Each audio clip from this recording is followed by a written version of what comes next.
Praise the Lord. കർത്താവേശുവിൻ്റെ നാമത്തിൽ ഏവർക്കും എൻ്റെ സ്നേഹവന്ദനം. ഒരിക്കൽ രണ്ട് പട്ടങ്ങൾ തമ്മിൽ വാക്കുതർക്കമുണ്ടായി.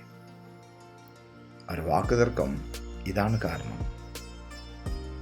രണ്ടുപേരും നല്ല ഉയരെ പറക്കുന്നുണ്ട്, മനോഹരമായി പറക്കുന്നുണ്ട്. അപ്പോൾ ഒരു പട്ടത്തോട് പറഞ്ഞു, നോക്ക്, നാം എത്ര ഉയരെ പറക്കുന്നു, എത്ര മനോഹരമായിരിക്കുന്നു ഇല്ലേ, ഈ കാഴ്ചകളൊക്കെ കാണാൻ എന്ത് ഭംഗിയായിരിക്കുന്നു. അതെ, നാം ഒരുപാട് ഉയരെയായിരിക്കുന്നു. നോക്കൂ, നാം ഉയരെ പറക്കുമ്പോൾ നമ്മെ നോക്കി ചിരിക്കുന്ന സന്തോഷിക്കുന്ന ആളുകളെ കണ്ടുപോകും, എത്ര നന്നായിരിക്കുന്നു അല്ലേ.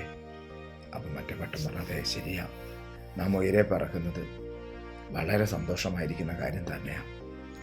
നമുക്കും ആനന്ദം, നമ്മെ കാണുന്നവർക്കും ആനന്ദം. അപ്പം മറ്റേ പട്ടം പറഞ്ഞു, ശരി, എനിക്ക് ആനന്ദമൊക്കെ ഉണ്ട്, പക്ഷെ എനിക്കൊരു ഭാരമുണ്ട്.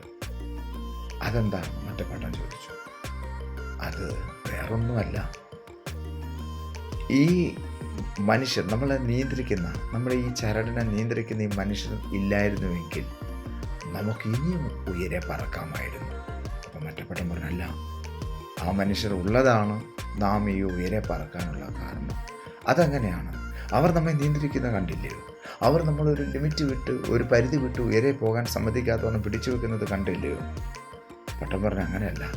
നാം അനർത്ഥത്തിൽ പോയി ചാടാതെ, ആപത്തിൽ പോയി ചാടാതെ നമ്മെ സഹായിക്കുന്നത് അവരാണ്. അവർ ഉഗ്രവാദമുണ്ടായി. കുറച്ച് കഴിഞ്ഞപ്പോൾ ആ വാദിച്ച പട്ടം അതിൻ്റെ നൂല് പൊട്ടി അത് പോയി ഒരു മുള്ളിൻ കുരുക്കിനകത്ത് പെട്ടുകിടന്നു. അവിടെ നിന്ന് അത് ചിന്തിച്ചു, ഈ കെട്ട് പൊട്ടിയില്ലായിരുന്നെങ്കിൽ ഞാൻ നിയന്ത്രണ വിധേയമാകുമായിരുന്നു എന്ന് അത് ചിന്തിച്ചു. മറ്റേ പട്ടം ഉയരത്തിൽ പറക്കുന്നത് കണ്ട് ഈ വീണപട്ടം ലജ്ജിച്ച് താഴെ തലകാത്തി.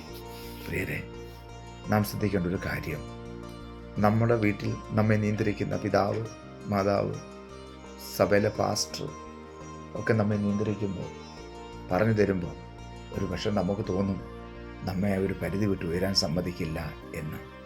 അതല്ല സത്യം. ദൈവം അവരെ നമുക്ക് മീതെ വെച്ചിരിക്കുന്നതുകൊണ്ട് നാം അവർക്ക് കീഴടങ്ങിയിരിക്കേണ്ടതാകുന്നു. നാം കീഴടങ്ങിയിരിക്കണം. അങ്ങനെയെങ്കിൽ നാം ഉയരെ പറക്കുന്നത് പോലെ ഉന്നത സ്ഥാനത്ത് വരുവാൻ ദൈവം നമ്മളെ സഹായിക്കും. അനേകർക്ക് നാം നിമിത്തൊരു ആനന്ദം ഉണ്ടാവും. അതുകൊണ്ട് അവർ നമ്മളെ തകർക്കുന്നവരല്ല, അവർ നമ്മളെ സഹായിക്കുന്നവരാണ് എന്നറിയുക.